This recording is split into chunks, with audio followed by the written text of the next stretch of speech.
Hi എല്ലാവർക്കും ഒരു പുതിയ വീഡിയോയിലേക്ക് സ്വാഗതം. ഇന്നത്തെ നമ്മളെ വീഡിയോ എന്ന് പറയുന്നത് Redmi Note 8 Pro എന്ന് പറയുന്ന ഈ ഒരു മോഡലിൻ്റെതാണ്. ഇതൊരു പുതിയ ഫോണല്ല, ഇറങ്ങിയിട്ട് മാസങ്ങളായിട്ടുണ്ട്.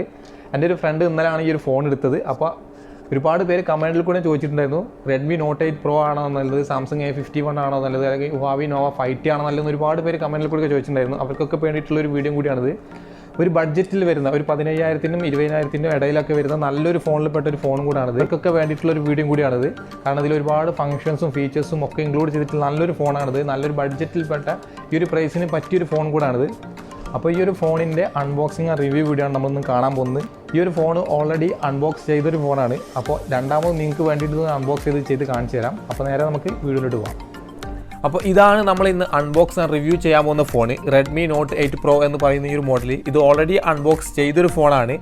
അപ്പോൾ ഇതിൻ്റെ ഉള്ളിൽ എന്തൊക്കെ ആക്സസറീസ് വരുന്നുണ്ട് എന്ന് കാണിക്കാൻ വേണ്ടിയിട്ടാണ് ഇതൊന്നും കൂടെ അൺബോക്സ് ചെയ്യുന്നത്. പിന്നെ യൂട്യൂബിൽ ഒരുപാട് റിവ്യൂ തന്നെ ഉണ്ട് ഈ ഒരു ഫോണിനെ കുറിച്ചുള്ളത്. അപ്പോൾ എൻ്റെ കയ്യിൽ ഇന്നലാണ് ഈ ഒരു ഫോൺ കിട്ടിയത്. എൻ്റെ ഒരു ഫ്രണ്ട് എടുത്ത ഫോണാണ്. അപ്പോൾ ഇത് കണ്ടപ്പോഴും അതുപോലെ തന്നെ ഇതിൻ്റെ ക്യാമറ ക്വാളിറ്റിയും മറ്റുള്ള പെർഫോമൻസ് ഒക്കെ കണ്ടപ്പോൾ നല്ലൊരു ഫോണായിട്ട് തോന്നി. അപ്പോൾ നിങ്ങൾക്ക് ഈ ഒരു ബഡ്ജറ്റിൽ സജസ്റ്റ് ചെയ്യാൻ പറ്റിയൊരു ഫോണാണെന്ന് തോന്നിയതിൻ്റെ പേരിലാണ് ഇത് റിവ്യൂ ചെയ്യുന്നത്.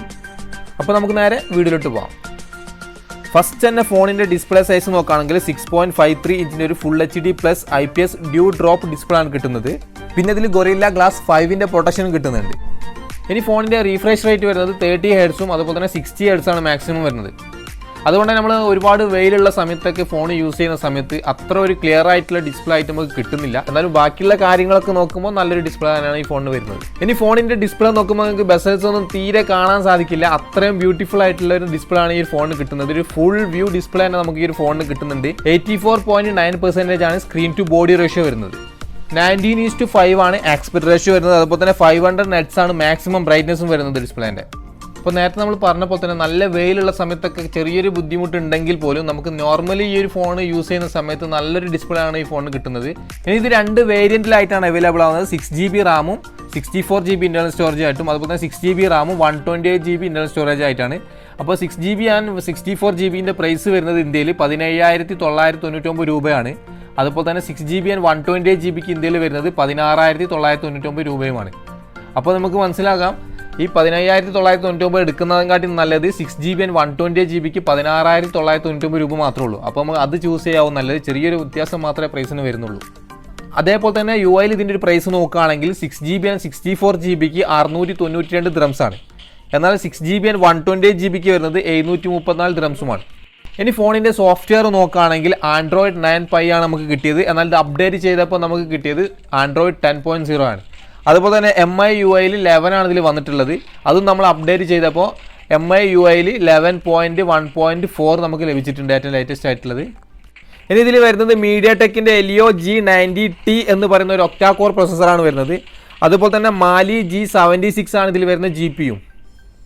അപ്പോൾ ഈ ഒരു പ്രൈസിൽ നമുക്ക് അത്യാവശ്യം നല്ലൊരു പ്രൊസസ്സറും GPU ഒക്കെ തന്നെയാണ് കിട്ടിയത്. അതുകൊണ്ട് തന്നെ നമ്മൾ PUBG പോലെയുള്ള ഗ്രാഫിക്സുള്ള ഗെയിംസൊക്കെ നമുക്ക് HDR ഹൈയിലൊക്കെ കളിക്കാൻ സാധിക്കുന്നുണ്ട്. നിങ്ങൾക്ക് ഇവിടെ കാണാം. പിന്നെ PUBG HDR ഹൈയിൽ കളിക്കുന്ന സമയത്ത് ചെറിയൊരു ലാഗ് വരുന്നുണ്ട്. മൂവ് ചെയ്യുന്ന സമയത്ത് ഒരു സ്റ്റെക്ക് പോലെ തോന്നിക്കുന്നുണ്ട് HDR ഹൈയിൽ കളിക്കുന്ന സമയത്ത്. അപ്പോൾ HDയിൽ ഹൈയിലിട്ട് കളിക്കുമ്പോൾ നമുക്ക് നോർമലായിട്ട് കളിക്കുന്ന രൂപത്തിൽ നല്ല രീതിയിൽ തന്നെ കളിക്കാൻ പറ്റുന്നുണ്ട്.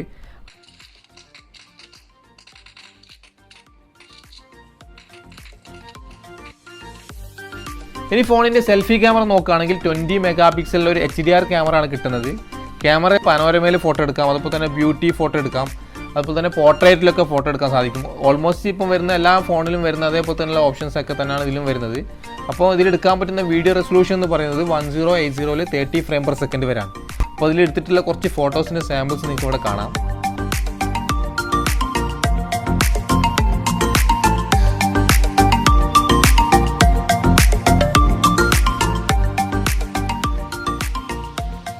ഇനി ഫോണിൻ്റെ ബാക്ക് സൈഡ് നോക്കുകയാണെങ്കിൽ നല്ല ഗ്ലാസ് പോലെ തോന്നിക്കുന്ന ഒരു ബോഡിയാണ് ബാക്ക് സൈഡിൽ കൊടുത്തിട്ടുള്ളത്. എന്നാൽ ഇത് വരുന്നത് പ്ലാസ്റ്റിക് ബോഡി ആണെങ്കിലും നമുക്കിത് ലൈറ്റൊക്കെ തട്ടുന്ന സമയത്ത് നല്ല റിഫ്ലക്റ്റ് ആയിരുന്നതും കാണാൻ സാധിക്കും. എൻ്റെ കയ്യിലുള്ള കളർ എന്ന് പറയുന്നത് ബ്ലാക്ക് കളറാണ്. ഇത് കൂടാതെ ഇതിൽ വരുന്നത് റെഡ്, ബ്ലൂ, വൈറ്റ്, അതുപോലെ തന്നെ ഡീപ് സിയ ബ്ലൂ എന്ന് പറയുന്ന കളർ. പിന്നെ ഇത് കൂടാതെ ബാക്ക് സൈഡിൽ 4 ക്യാമറയും ഒരു ഫ്ലാഷും പിന്നെ ഫിംഗർ പ്രിൻറ്റ് സെൻസറും കാണാം. അപ്പോൾ ക്യാമറ നോക്കുകയാണെങ്കിൽ ഫസ്റ്റ് വരുന്ന ക്യാമറ 2 MP ഒരു ഡെപ്ത് ഒക്കെ സെൻസ് ചെയ്തെടുക്കാൻ വേണ്ടിയിട്ടുള്ള ഒരു ക്യാമറ ആണ്. ഇനി രണ്ടാമതായിട്ട് വരുന്നതാണ് മെയിൻ ക്യാമറ. 64 MP ഒരു f1.9 അപ്പേച്ചർ വാല്യൂ ഉള്ള ഒരു ക്യാമറ ആണ്. ഇനി മൂന്നാമതായിട്ട് കൊടുത്തുള്ള ക്യാമറ ആണ് അൾട്രാ വൈഡ് ഫോട്ടോസൊക്കെ എടുക്കാൻ വേണ്ടിയിട്ടുള്ള ഒരു ക്യാമറ. 8 മെഗാ പിക്സലിൻ്റെ ഒരു ക്യാമറ ആണ് വരുന്നത്. ഇനി ലാസ്റ്റ് ക്യാമറ കൊടുത്തത് കാണാം, സൈഡിലായിട്ട് ഫ്ലാഷിൻ്റെ തൊട്ട് താഴെയായിട്ട് 2 മെഗാ പിക്സലിൽ ഒരു മാക്രോ ക്യാമറ ആണ് കൊടുത്തിട്ടുള്ളത്. അതുപോലെ തന്നെ ഇതിൽ എടുക്കാൻ പറ്റുന്ന വീഡിയോ റെസൊല്യൂഷൻ എന്ന് പറയുന്നത് 4Kയിൽ 30 ഫ്രെയിം പെർ സെക്കൻഡും അതുപോലെ തന്നെ 1080ൽ 30 frame per second 60 frame per second വരെ എടുക്കാം. അതുപോലെ തന്നെ 720ൽ എടുക്കുകയാണെങ്കിൽ 120 ഫ്രെയിം പെർ സെക്കൻഡിലും 240 ഫ്രെയിം പെർ സെക്കൻഡിലും മാക്സിമം നമുക്ക് 960 ഫ്രെയിം പെർ സെക്കൻഡിൽ വരെ എടുക്കാം. അതുകൊണ്ട് തന്നെ നല്ല സ്ലോ മോഷൻ വീഡിയോസ് നമുക്ക് ഇതിൽ കിട്ടുന്നുണ്ട്. 960 ഫ്രെയിം പെർ സെക്കൻഡിലൊക്കെ നമുക്ക് സ്ലോ മോഷൻ എടുക്കുന്ന സമയത്ത് നിങ്ങൾക്ക് ഇവിടെ കാണാം വളരെ സ്ലോ ആയിട്ടാണ് വീഡിയോ മൂവ് ആവുന്നത്. നമുക്ക് മൂവ് ആവുന്നത് തന്നെ കാണാൻ സാധിക്കില്ല, അത്രയും സ്ലോ ആയിട്ട് നമുക്ക് ഇതിൽ കിട്ടുന്നുണ്ട്. ഇനി ക്യാമറ ഓൺ ആക്കിയാൽ അവിടെ ആയിട്ട് കാണാൻ സാധിക്കും സ്ലോ മോഷന്, short video, photo 64 mega pixel, അതുപോലെ തന്നെ portrait, panorama, night mode, pro mode, അങ്ങനെ തുടങ്ങിയിട്ട് ഒരുപാട് ഓപ്ഷൻ തന്നെ ഇതിൽ കൊടുത്തിട്ടുണ്ട്. കൂടാതെ നമുക്കിതിൽ വീഡിയോയിലും ഫോട്ടോയിലും ഫിൽറ്ററൊക്കെ ചെയ്തിട്ടുള്ള വീഡിയോസും ഫോട്ടോസ് എടുക്കാൻ സാധിക്കും. പിന്നെ നമുക്ക് ഫോട്ടോ എടുക്കുന്ന സമയത്ത് നമുക്ക് ബ്യൂട്ടിയൊക്കെ അഡ്ജസ്റ്റ് ചെയ്തിട്ടുള്ള ഫോട്ടോസൊക്കെ എടുക്കാം. ഇനി നമ്മൾ നേരത്തെ പറഞ്ഞപ്പോൾ തന്നെ ഇതിൽ അൾട്രാ വൈഡ് ക്യാമറ വരുന്നത് കൊണ്ട് തന്നെ നല്ല വൈഡായിട്ടുള്ള ഫോട്ടോസും വീഡിയോസൊക്കെ നമുക്ക് ഇതിൽ എടുക്കാം. വീഡിയോയിൽ മാക്സിമം സൂം ചെയ്തിട്ട് എടുക്കാൻ പറ്റുന്നത് 6x വരെ ആണെങ്കിൽ ഫോട്ടോയിൽ നമുക്ക് മാക്സിമം സൂം ചെയ്തിട്ട് എടുക്കാൻ പറ്റുന്നത് 10x വരെയാണ്. ഇനി ഇതിൻ്റെ വീഡിയോ ഓൺ ചെയ്താൽ നമുക്കൊരു അടിപൊളി ഒരു ഓപ്ഷൻ തന്നെ കിട്ടുന്നുണ്ട്. ഇതിന് മുമ്പ് റിവ്യൂ ചെയ്ത ഫോണുകളിലൊന്നും കിട്ടാത്തൊരു ഓപ്ഷൻ തന്നെ നമുക്ക് ഇതിൽ കിട്ടുന്നത് മാക്രോ വീഡിയോസ് എടുക്കാൻ സാധിക്കുന്നുണ്ട്. അതിന് സെപ്പറേറ്റ് ഒരു ഓപ്ഷൻ തന്നെ വീഡിയോയിൽ കൊടുത്തിട്ടുണ്ട്, മുകളിലായിട്ട് കാണാം. അത് ക്ലിക്ക് ചെയ്ത് കഴിഞ്ഞാൽ മാക്രോ ഓപ്ഷൻ വരും. അപ്പോൾ നമുക്ക് 2 സെൻറ്റിമീറ്ററിൽ അടുത്ത് വരെയുള്ള നമുക്ക് വീഡിയോസും ഫോട്ടോസൊക്കെ മാക്രോ ക്യാമറ വെച്ചിട്ട് എടുക്കാൻ സാധിക്കുന്നുണ്ട്. ഇനി നിങ്ങൾക്ക് ഇവിടെ കാണാം, ഈ ഒരു വീഡിയോയിൽ പെട്ടെന്ന് തന്നെ ഫോക്കസ് ചെയ്യുന്നുണ്ട്. എൻ്റെ കൈ ഇങ്ങനെ വെക്കുന്ന സമയത്ത് പെട്ടെന്ന് ഫോക്കസ് ആവുന്നുണ്ട്. കൈ റിമൂവ് ആകുമ്പോൾ ബാക്കിലുള്ള ഒരു ഒബ്ജക്റ്റിനാണ് ഫോക്കസ് ആവുന്നത്. അപ്പോൾ പെട്ടെന്ന് തന്നെ ഫോക്കസ് ആവുന്നത്. പിന്നെ കൂടാതെ ഇമേജ് സ്റ്റബിലൈസർ എന്ന് പറഞ്ഞിട്ടുള്ള ഒരു ഓപ്ഷനും നമുക്ക് ഇതിൽ കിട്ടുന്നുണ്ട്. ഒരുപാട് ക്യാമറ ഫീച്ചേഴ്സ് വരുന്ന നല്ലൊരു ബഡ്ജറ്റ് ഫോണാണിത്. ഇനി ഇതിലെടുത്തിട്ടുള്ള കുറച്ച് ക്യാമറ സാമ്പിൾസ് ഇവിടെ കാണാം.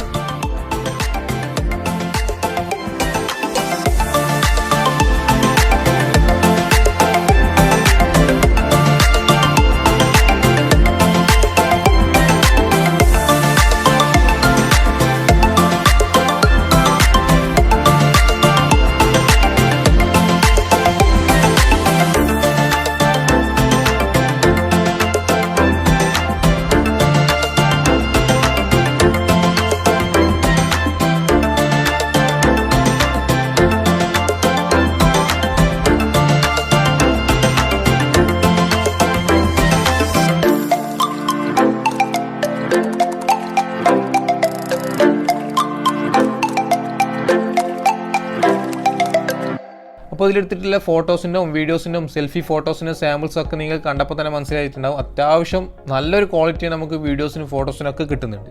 ഇനി ഫോണിൽ വരുന്നത് 4500 mAh ഒരു ബാറ്ററി കപ്പാസിറ്റിയാണ് കൊടുത്തിട്ടുള്ളത്. ഇത് ചാർജ് ചെയ്യാൻ വേണ്ടിയിട്ട് 18 വാട്ടിൻ്റെ ഒരു ഫാസ്റ്റ് ചാർജറും ബോക്സിൻ്റെ കൂടെ ഇൻക്ലൂഡ് ചെയ്തിട്ടുണ്ട്.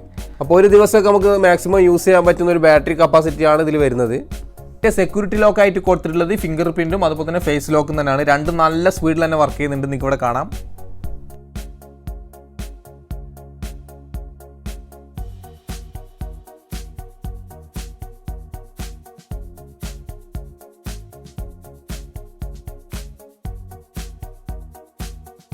ഇനി ഈ ഒരു ഫോണിൽ ഒരു കുറവായിട്ട് ഒന്നും തന്നെ തോന്നിയില്ല. കാരണം എന്താ വെച്ചാൽ ഈ ഒരു ബഡ്ജറ്റ് ഫോണിൽ നമ്മൾ വേറെ ഏത് ബ്രാൻഡ് എടുത്താലും ഇത്രയും ഫങ്ഷൻസ് ഫീച്ചേഴ്സ് ഒന്നും വരുന്നില്ല എന്ന് തന്നെ പറയാം. അതുകൊണ്ട് തന്നെ ആയിരിക്കും ഈ ഒരു ഫോൺ മാർക്കറ്റിൽ നല്ല മൂവിങ് ഉള്ളൊരു ഫോണും കൂടാണിത്, നല്ലൊരു അഭിപ്രായമുള്ളൊരു ഫോണും കൂടാണിത്. അപ്പോൾ എല്ലാവർക്കും ഒരു ബഡ്ജറ്റിൽ വരുന്നൊരു ഫോൺ വേണമെന്ന് പറഞ്ഞ് കമൻറ്റിൽ കൂടെയൊക്കെ ചോദിച്ചവർക്കൊക്കെ ചൂസ് ചെയ്യാൻ പറ്റിയ നല്ലൊരു ഫോണും കൂടാണിത്. അതുപോലെ തന്നെ നിങ്ങൾക്ക് ഇത് പർച്ചേസ് ചെയ്യണമെന്നുണ്ടെങ്കിൽ ലിങ്ക് ഞാൻ ഡിസ്ക്രിപ്ഷനിൽ കൊടുക്കുന്നുണ്ട്, അതിൽ ക്ലിക്ക് ചെയ്ത് നിങ്ങൾക്ക് പർച്ചേസ് ചെയ്യാവുന്നതാണ്. ഇനി ബോക്സിൽ എന്തൊക്കെ ആക്സസറീസാണ് വരുന്നത് നോക്കാം. ബാക്കിൽ ഇടാൻ പറ്റുന്ന ഒരു കവർ കിട്ടുന്നുണ്ട്, അതുപോലെ തന്നെ സിം എജക്റ്റ് ചെയ്യാനുള്ള ഒരു ടൂളും, പിന്നെ ഒരു ഫാസ്റ്റ് ചാർജിങ് അഡാപ്റ്ററും, പിന്നെ വരുന്നത് ഒരു ടൈപ്പ് സി ചാർജിങ് കേബിളാണ് കിട്ടുന്നത്. ഇതിൽ നമുക്ക് ഇയർഫോൺ കിട്ടുന്നില്ല. ഇനി നമുക്കിതിൽ ഇടാൻ പറ്റുന്നത് 2 സിം കാർഡും ഒരു മെമ്മറി കാർഡുമാണ് നമുക്ക് ഇടാൻ പറ്റുന്നത്. 512 GB വരെയാണ് ഇതിൽ സപ്പോർട്ട് ചെയ്യുന്ന മാക്സിമം മെമ്മറിൻ്റെ കപ്പാസിറ്റി. ഇതിൽ വരുന്ന കുറച്ച് ഓപ്ഷൻസ് നോക്കുകയാണെങ്കിൽ വൈഫൈയിൽ 5 GHz സപ്പോർട്ടാണ്, ഡുവൽ സിമും 4G ആണ്, പിന്നെ വോൾട്ടി കിട്ടുന്നുണ്ട്, സ്ക്രീൻ മിററിംഗ് ഓപ്ഷൻ കിട്ടുന്നുണ്ട്, സ്ക്രീൻ റെക്കോർഡിംഗ് ഓപ്ഷൻ കിട്ടുന്നുണ്ട്, അതുപോലെ തന്നെ ഡാർക്ക് മോഡും വരുന്നുണ്ട്. അപ്പോൾ ഈ ഒരു പ്രൈസിൽ എടുക്കാൻ പറ്റുന്ന നല്ലൊരു ഫോൺ തന്നെയാണിത്. ഒരുപാട് ഫീച്ചേഴ്സും അതുപോലെ തന്നെ ഒരുപാട് ക്യാമറ ക്വാളിറ്റിയും ഒക്കെ വേണമെന്ന് ആഗ്രഹിക്കുന്നവർക്കൊക്കെ ചൂസ് ചെയ്യാൻ പറ്റുന്ന നല്ലൊരു ഫോൺ തന്നെ അത്. ഇത്രയാണ് റെഡ്മി നോട്ട് 8 പ്രോ എന്ന് പറയുന്ന മോഡലിൻ്റെ ഒരു അൺബോക്സിങ് റിവ്യൂ വീഡിയോ ഇഷ്ടപ്പെട്ടിട്ടുണ്ടെങ്കിൽ ലൈക്ക് ചെയ്യുക, ഷെയർ ചെയ്യുക, കമൻറ്റ് ചെയ്യുക. പിന്നെ സബ്സ്ക്രൈബ് ചെയ്യാത്തവർ എത്രയും പെട്ടെന്ന് തന്നെ സബ്സ്ക്രൈബ് ചെയ്ത് സപ്പോർട്ട് ചെയ്യുക. അപ്പോൾ നല്ലൊരു വീഡിയോ ആയിട്ട് കാണുന്നത് വരെ ബൈ.